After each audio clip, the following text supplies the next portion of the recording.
Welcome back to What's Going On with Earl Ingram. You know, I do a lot of podcasts. I talk to a lot of different people, and from time to time, um, you know, people ask me, "Why do you continue to talk with the same people?"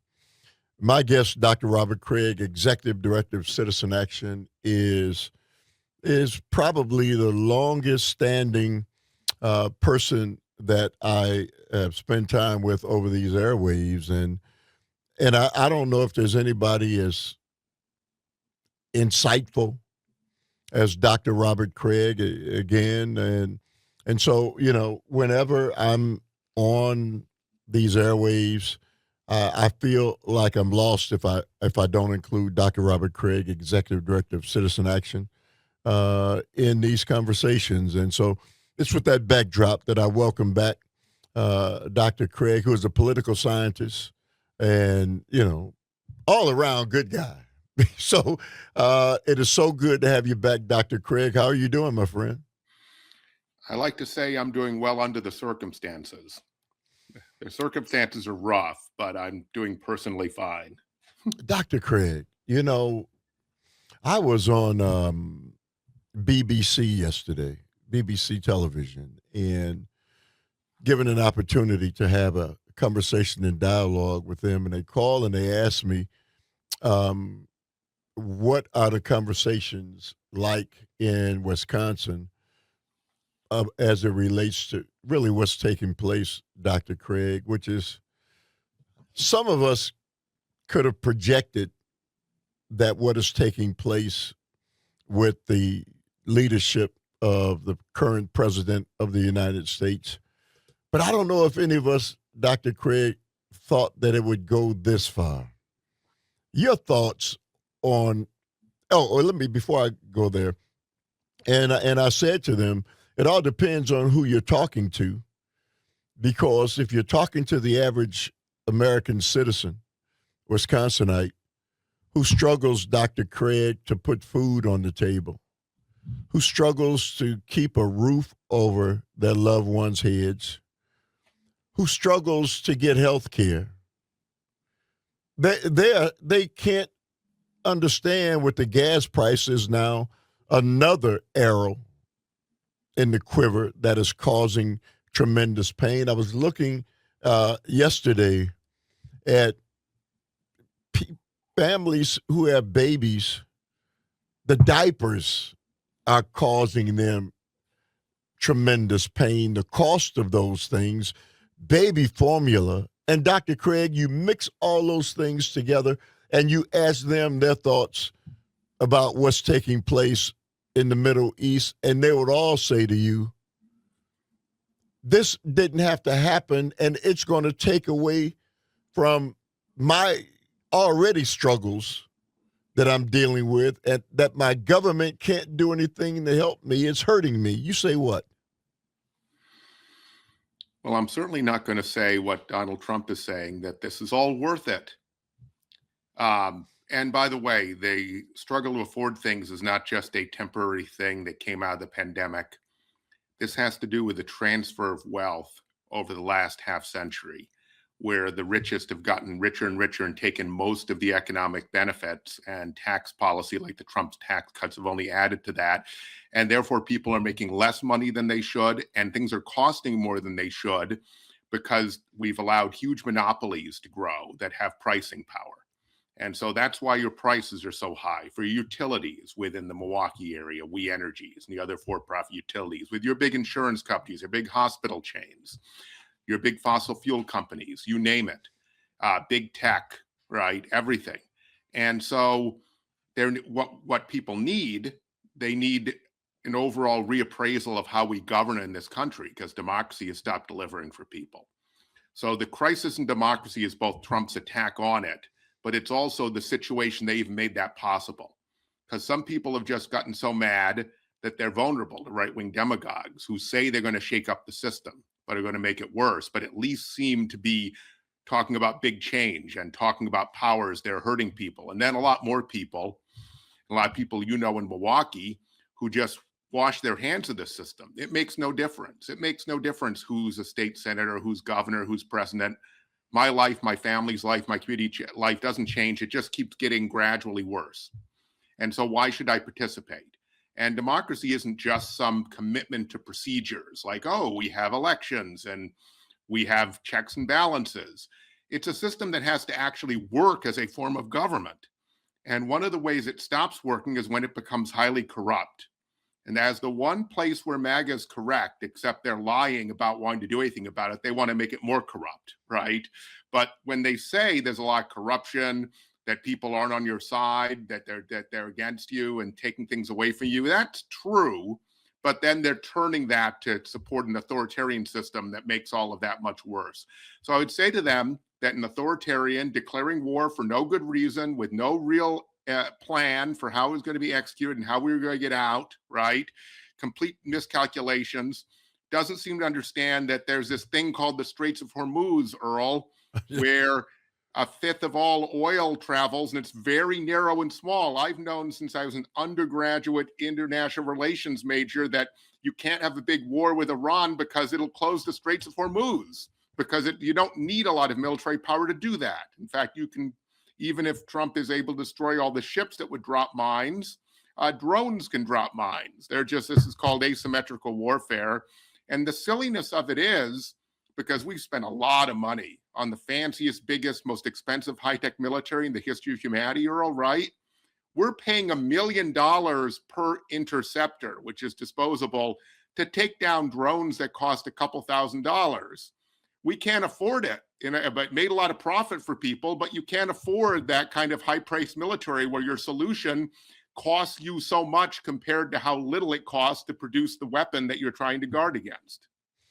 Dr. Kraig, what you just pointed out is a fact that with that kind of expenditure on top of a $38 trillion budget deficit that we're already facing, and almost $1 trillion a year interest on that debt, the average citizen who is struggling, what about them? They don't enter into the equation, Dr. Kraig, and therein lies what is I think an insurmountable reality that the American citizens, who, as you stated, have basically been robbed by these major corporations, don't matter. And so as you so brilliantly stated, doesn't matter whether it's Democrats or Republicans. It seems we can't seem to turn this ship around. You talked about the Straits of Hormuz. Donald Trump is doing all this big talk along with Pete Hegseth, and you talked about the narrowness of it. Last night, 3 or 4 ships were attacked, even in the face of our great military buildup and armada that's there. It can't possibly address, as you stated, a drone that can do the job. So Dr. Kraig, where do you see Donald Trump is now saying, well, there may be a get-off point, but Iran is saying we'll determine when this ends. You can't destroy a nation, and then say, okay, it's ended. That nation certainly wants a reprisal. And so even if Donald Trump says it ends tomorrow, Dr. Kraig, it doesn't end tomorrow. I mean, we can get lost in the absurdity of this whole venture. This is like the worst of bad gunboat diplomacy in the 19th century, where it was a miscalculation, right? Trump believed that Iranian people, and thousands have been killed by this vicious regime in trying to create a peaceful, nonviolent resistance movement. Quite recently, that they should rise up. He doesn't understand that all you have to do is consult any serious foreign policy experts. What has driven Iranian nationalism and foreign policy has been the horror of the United States overthrowing their democratic leader, Mohammad Mossadegh, in the early 1950s and imposing this Sure. totalitarian Shah of Iran. That was the motive of the Iranian Revolution. Why they punished us so much with the hostage crisis and wouldn't let the hostages go until Carter was out of office. And if you attack the country this way and decapitate the leadership, start killing people, guess what? You do the one thing that could make people rally around this regime. They're not rising up now. They're appalled at what we and Israel are doing to them from the sky. And so this is very predictable and understandable. But here's the problem with all this, because all of this, the running on affordability, and let's face it, Trump had no intention ever of doing a damn thing about affordability. He was lying to people to get power. This is the kind of thing. He wanted to be a big leader and exercise power and smash domestic institutions, go and break the whole international order and do anything he wanted. It's like it's serial rule breaking and law breaking of every kind, right? That's all he wanted power for. And now there might be repercussions for that. But here's the problem. This makes people just become cynical and be fed up with democracy as a whole and not believe Democrats either. And so if you're going to roll out with your consultant-driven, poll-driven, message-tested talking points, that's not going to inspire anyone. And even if they're so fed up with Trump, they give you temporary power. When you don't deliver, that's going to go back. And we're going to get a J.D. Vance or someone like that. In fact, what we could get is a more effective authoritarian, Earl, because Trump's incompetence and his inability to deliver basic things makes them vulnerable. But a future authoritarian might say, okay, I'm going to lower prices and I'm going to destroy democracy and be a dictator. That would be much more popular. The advantage of dictatorship, that selling point might be that it's more effective than broken democracy. But to do that, the Democrats, they have to take on the powers that fund their campaigns and are the major lobbying interest in state capitals and in Congress. And they have a conflict of interest because they don't know whether they're going to raise the hundreds of millions of dollars to win elections. And so they try to have it both ways. I want to make healthcare affordable, but I don't want to do anything that would offend any of the people that the major interest, because that would undermine my electability in terms of getting campaign cash and running campaign propaganda. And so therefore, I'm just going to keep telling people I'm going to do it when I'm not really going to do it. And that is the death spiral of democracy. We're near the bottom of the toilet here, Earl, and we need to get back out of it. Dr. Kraig, in all the years I've known you, you have always been a guy who always saw a way out and who didn't see things through a lens that was always dark. You were always that optimist, the eternal optimist, and you and your great organization, Citizen Action, and all the work that you guys do, and in pushing back and getting people to see the light in the darkness. You just pointed out something, Dr. Kraig, that is more than frustrating. It's almost a sign of our future. How do we possibly? You can't undo this. What Donald Trump has started, along with Hegstaff and you hear Lindsey Graham, Cuba is next. For heaven's sakes, Dr. Kraig, the leadership of our nation is talking about assassinating whomever a sovereign nation decides to put in place for their leadership. We're going to determine and dictate who that person can. How can we ever talk about Russia or China or anybody else long term, where what they've done here, Dr. Kraig, really puts a stain on our nation? Is it safe to say that? Yes. And that stain doesn't just have to do, Earl, with, the way the Trump people describe the norms of international law and procedures is they're just things that get in the way of us exercising our power. And we're just like they're telling people who run oil tankers to man up and go through the Straits of Hormuz. Yeah. The Navy won't even escort them because they know it's not safe, even when you have freaking major naval ship. Right. And where insurance won't insure them, by the way, let alone their risk, asking them to risk their lives, not something Trump or Hegseth would ever do. But in terms of national law, these are just things for sissies, basically, right? And we're just going to do what we need to do, and we're not going to let all of these, foreign leaders and international types and the UN and all of that restrain us. Well, the problem is the norms help us, a rich, advanced industrial country, more than anyone else, because what they allow a global economic system that benefits us over most other countries, us and the more advanced industrial countries, right? That get the most wealth out of the system.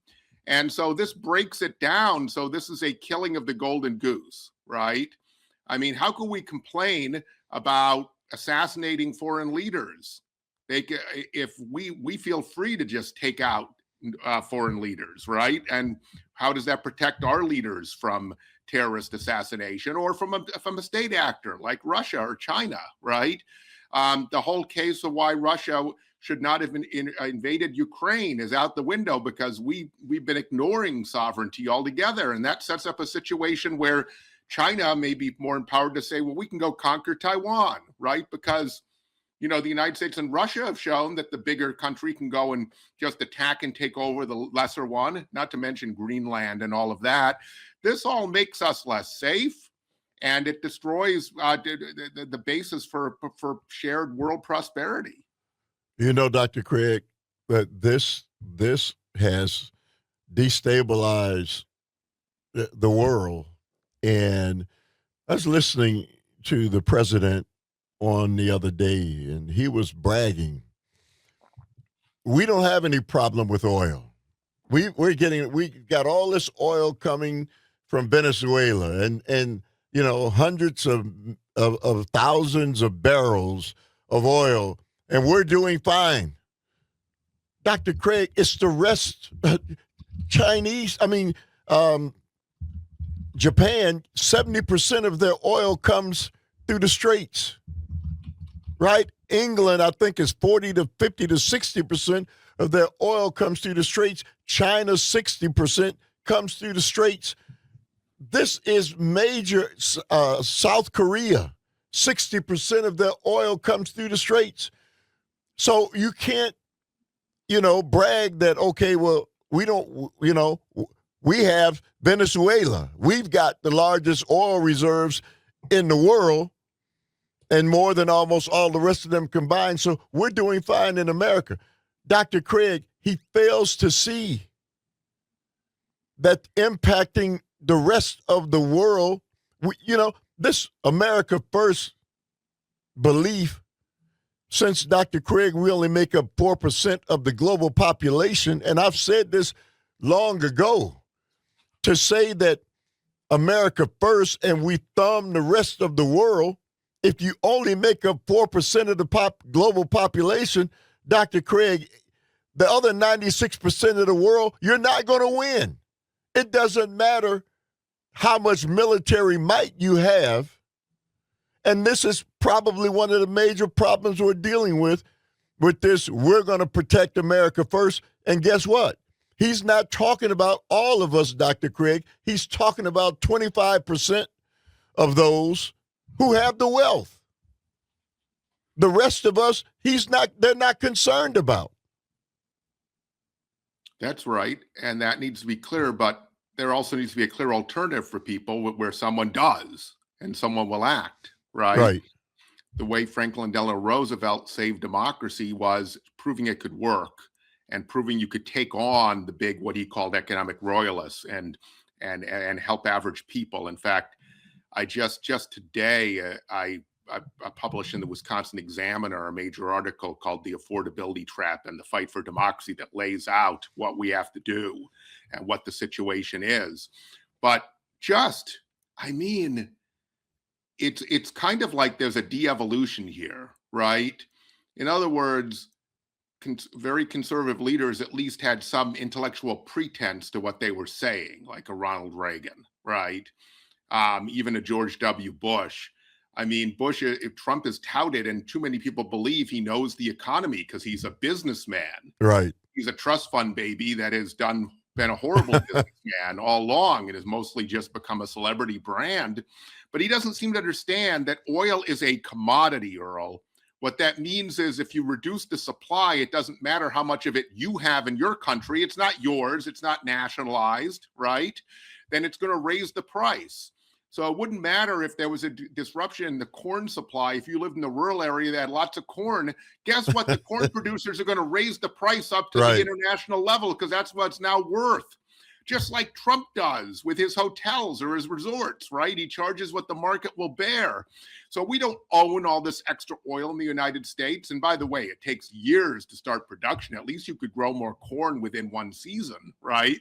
And they're not going to do it. They're not going to go to Venezuela and take that risk because doesn't look like a long-term thing. Then it undercuts everything. So this is absurd. This is the most predictable thing. And the weird thing about it is that strangely, it's not entirely strange because people are forced to drive entirely too much in this country, partly because of the lack of affordable housing, right? You have people all over the country traveling, service workers, working people traveling 45 minutes, an hour, even longer than that because they can't even live where they work, right? Because these areas have become too expensive, for example. But we know that people really look at those prices of gas on the pumps. We have a situation in Milwaukee. Do you know that 12% of Milwaukeeans have no car? And of course, mass transit is in crisis because it's criminally underfunded. But 50% of households in Milwaukee only have one car. And that means the other spouse or children have to rely on some other form of transportation, right? So but it's extremely expensive for people. The average new car is now $50,000 and the average used car is $25,000. Those are both records and new benchmarks. So you are making it much less affordable for people, but we could have had a lot more renewable energy and we could have much more faster, efficient mass transit system where people would need to drive as much, but we would have had to have taken the money that's been stolen by billionaires and large corporations and actually invested it in the common good. And that's what's not been happening, not just the last couple of years, but for many decades now. Dr. Kraig, over the last several years, you and others have been touting the green economy, and certainly there was movement and things were starting to take shape and starting to take place. And Donald Trump comes in, and he and his cronies who still believe in oil and coal have basically tried to eradicate all of the work and commitment and sacrifice that the future economy, which was green, seemed to be taking shape. How far back has he retarded, Dr. Kraig, the green economy? That's a good question. He's done a great deal of damage, and we're in this kind of race to prevent runaway global warming. Well, I mean runaway. Right. You get to a certain point where you pass certain thresholds and you create feedback loops, like the ocean stops holding carbon, starts giving it back, ice melts, rainforests. So it's not linear, but we're trying to avoid the worst case scenarios right now. And to do that, we have to cut emissions nearly in half by the 2030s and to get to net zero by the 2050s. And we're moving for the first time in that direction, not as quickly as we should have, but started to. Now he has reversed all that. The interesting problem we have is because renewables are cheaper, Earl, the rest of the world continues to proceed on renewables. Do you know that we are much more intense oil economy than other countries are, even though that we're not major oil exporters because of our domestic capacity? And so we are in many ways, we are far more dependent as an economy on oil than not only Western Europe, but the major Asian countries as well. So it's bad, Earl, but the weird thing is that that from a market standpoint, things are aligned for us because renewable energy for the first time is cheaper than the alternatives. So we don't have markets telling us we can't do this. We have special interests rigging the system, people like the major utilities, because it's more profitable for them to use the fossil fuel. and they can keep cashing in. And so I think there's the possibility of much more rapid progress if we can throw a Donald Trump out of power and get progressive leadership of state houses and governorships. But those have to be the kind of leaders that will actually do that. And there's a real difference. And not only among progressives, right? There are far progressives like Zoran Mondani that want to do a lot about that. They want to make the bus system so good in New York that and free and fast that a lot more people will use it. But if you compare the two more mainline Democrats that won the big governor's races last year, so that is Mikey Sherrill in New Jersey and Abigail Spanberger in Virginia. Spanberger's agenda is very well messaged, but there's no content whatsoever. None of it will move the ball. Sherrill actually has stuff that would radically push money and resources into going renewable much faster in New Jersey. So you need leaders like that actually are willing to put their foot on the pedal and actually do things. That's going to reduce costs dramatically for people and deal with the crisis in utility costs, where a growing portion of people cannot afford their utilities. And they're talking about huge data centers that would spike those rates even further when they're already unaffordable, Earl, and building huge new gas plants that we'll have to pay for 60 years. And those data centers will be long gone, believe you me, and we'll be left paying for those damn things. And then we pay the utilities to decommission them. We keep paying for them when they force them through and they're unnecessary. We are paying for them forever. A lot of our utility rates are for coal plants they never should have built. You know, Dr. Kraig, the city of Milwaukee, and especially those who live in squalor housing that has not been insulated in rental properties, where people are paying ungodly amounts to rent, dilapidated housing with windows that haven't been sealed, and during a horrible winter like the one that we're coming out of. People are going to owe $3,000 heating bills, Dr. Kraig. And so April 15th, which is tax day for most, is also the day that many people become homeless because their gas and electric is shut off, because they can't afford to pay a $3,000 winter bill, because, Dr. Kraig, they struggle. What bothers me the most, Dr. Kraig, sometimes with people who say things about people who need handouts in this country, the working poor. There's so many people who go to work every day, Dr. Kraig. They're trying to do the right thing. And yet, $12 an hour is good pay for some. There are people, the minimum wage is still $7.25 in the state of Wisconsin or so. And then you hear people say, well, that's not what they're paying. No, they may be paying $9. They may be paying $10. But whatever that is, Dr. Kraig, that's not enough for someone to keep a roof over their heads and all the other things that go along with it. So now you're talking about families. On April 15th, WeEnergies says, okay, well, you can come to us and we'll be able to set a way for you to, we'll keep your heat on and your gas and your electric on if you can pay, and you owe $3,000, pay $2,500 and we'll budget the other $500. Well, somebody who doesn't have that, Dr. Kraig, now all of a sudden loses.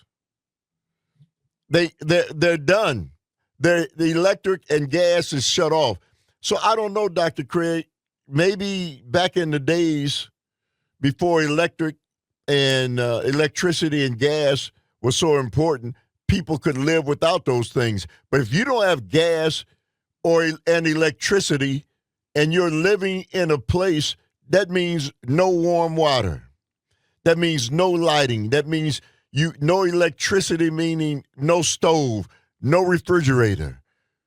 These are the kinds of things, Dr. Kraig, that people don't talk about much, but many Americans are struggling and suffering like that. And when they talk about we were going to make it better for Americans to, many of you who struggle, even in rural America, same thing, Dr. Kraig. Um, it just doesn't appear that there's any way out. And now the midterms are coming, and I'm hearing people, yeah, we're gonna win, we're gonna take over. The Democrats are gonna win the midterms, and I'm like, okay, let's say the Democrats do win the midterms. How do you turn this around, Dr. Kraig? We are so far down the river, and it's not going to turn around overnight. I know I said a lot, but go ahead. Well, you turn it around by running on policies that would actually start to address this. You need to, there's a group of necessities which are not luxuries. They're not trips to Disneyland or out to nice restaurants or anything else. You have to have heating, you have to have light, you have to have healthcare, you have to have food, you have to have decent housing you can afford. And we need to start guaranteeing these things and get out of the kind of Republican frame. Well, I worked hard for mine, and therefore, what does that say about the kids living in the dark? How is it their fault, right? Because a lot of low-income kids in these circumstances, and WeEnergies charges a fortune for people to reconnect. So what happens is during the winter, people's bills run up because they don't have enough money. They're making a choice between medical bills and food and the utility bills, and they dread April 15th when it rent. And exactly. And so, we've been working at Citizen Action Wisconsin, the organization I lead, on a bill with Darren Madison, young nice guy, state rep from Milwaukee, and a number of other co-sponsors that caps utility rates at 2% of income, because that's what people can actually afford to pay, and also be able to pay the other basics. Because low-income people, particularly low-income people of color, they have the lowest incomes, and they have the oldest housing stock, which means it's the least energy efficient. And so it's a double whammy, right? So the percentage of income they're paying for utilities is sky high compared to middle-class people in newer housing. And they don't have access to solar panels. Solar panels reduce your need for energy, and WeEnergies wants to make that as hard as possible, because they want to make you do more energy to justify more very profitable gas plants we'll be on the hook for 60 years. When we're at a time when renewables are already cheaper. Community solar, for example, be a way to handle that, where you could get solar that's for a whole neighborhood, and that would greatly reduce people's energy costs. WeEnergies and the other utilities claim that they have a monopoly, and that's not allowed, that you can't do that. That's their monopoly, and you have to buy their dirty fossil fuel power. So Darren Madison, that's an example of someone who wants to take that on, for example. And we got to do that in every single area, Earl. Just be serious. And you have to look at what the specific, government structures are where you're working. I mean, Zoran Mondami in New York can say, I'm going to freeze the rent because they have rent control laws. And so he could freeze the rent, right? We don't have that capacity. So we need other things to get at affordable housing, just for example. And affordable housing includes affordable housing that is highly energy efficient and has renewable energy and has access to that. And you need to give everyone access to that. In Illinois, the utilities actually encourage that, run ads about that, make it so it's no cost to you. It just the cost goes on your bill, but your bill goes down so much that your energy bill still goes down. And you now have weatherized house with solar on it, so that it costs a lot. And then once it's paid off, your costs go way down. It's on your bill. It's called on-bill financing. They don't do that in Wisconsin. We know why, because WeEnergies, for example, Wisconsin Energy Corporation, is a Fortune 500 company. And if you ever read the business coverage, Earl, it's all about there being a favorable business and climate, and therefore we rate this a buy. This is a good buy because they're going to get to build lots of new fossil fuel plants, and they're not going to be held accountable in any way. And by the way, with the data centers, when they build all sorts of extra capacity that's for a bubble, essentially, unless the state government passes new rules and laws and restructures the Public Service Commission, we'll be on the hook for all of that long after the tech billionaires have run somewhere else and left us with all this extra fossil fuel capacity we do not need and that we cannot afford. Dr. Kraig, let me kind of focus a little bit now on the state. and what's going on. So when we look at the state Supreme Court, Annette Ziegler now is deciding that she's not going to run anymore.